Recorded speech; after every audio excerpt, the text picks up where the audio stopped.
Right. I think one of the most important things to do is, and it's really hard, and this is the step that people try to skip all the time and just go straight into action. Step back and look at what you're doing that's keeping the conflict going. How are you in competition with that other person? How are you trying to make them wrong? How are you trying to set them up to fail? Like with communication about drop-offs and, you know, not following up on something that is unclear, Right. and just trying to make them fall on their face, basically, or make it their fault.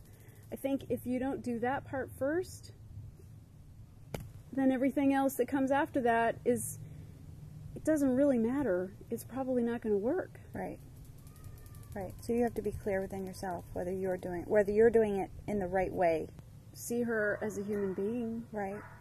See her as an actual real person, Right. who's got her own blind spots. And maybe even ask some questions. Gosh, there's no other real way to make someone feel understood and listened to other than just having questions asked of them. Oh, you know, what were your parents like? Because that has so much to do with how you parent a kid, right? How was it like growing up in your family? You know, what are some of your fears? What are some of your, you know, motivations? You know, what are you afraid of with the kids? You know, any kind of questions like that, I think would really, it would give you two things. It would give you a better understanding of where they're coming from, and it would give them the feeling that, you know, you're actually interested in wanting to hear about it, and you know, seeing them as a human being, and that tends to be contagious. Yeah, I mean, it could be hard to try to get that information if you don't have a relationship with each other, but you could at least develop a sense of curiosity.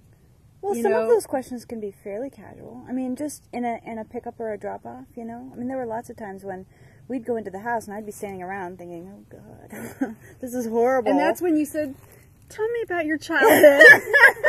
Well, I mean, it could be something like, so, where'd you grow up? You could segue into it. So, where'd you grow up? Oh, I've heard of, you know, what did your parents do? Yeah, well, you know, you Right. could kind of segue into, you know. Anything that kind of just is a little connection. And Yeah, then, even if it's, you know, if you get one tiny little bit of information each time you see her, you know, it'd be a good way to find out more. and it also lets that other person know, just in a subtle way, that you're treating them with respect and curiosity, just like you would a perfect stranger. Right. You know, so maybe that makes them a little less likely to see you as the enemy automatically. Right. You know.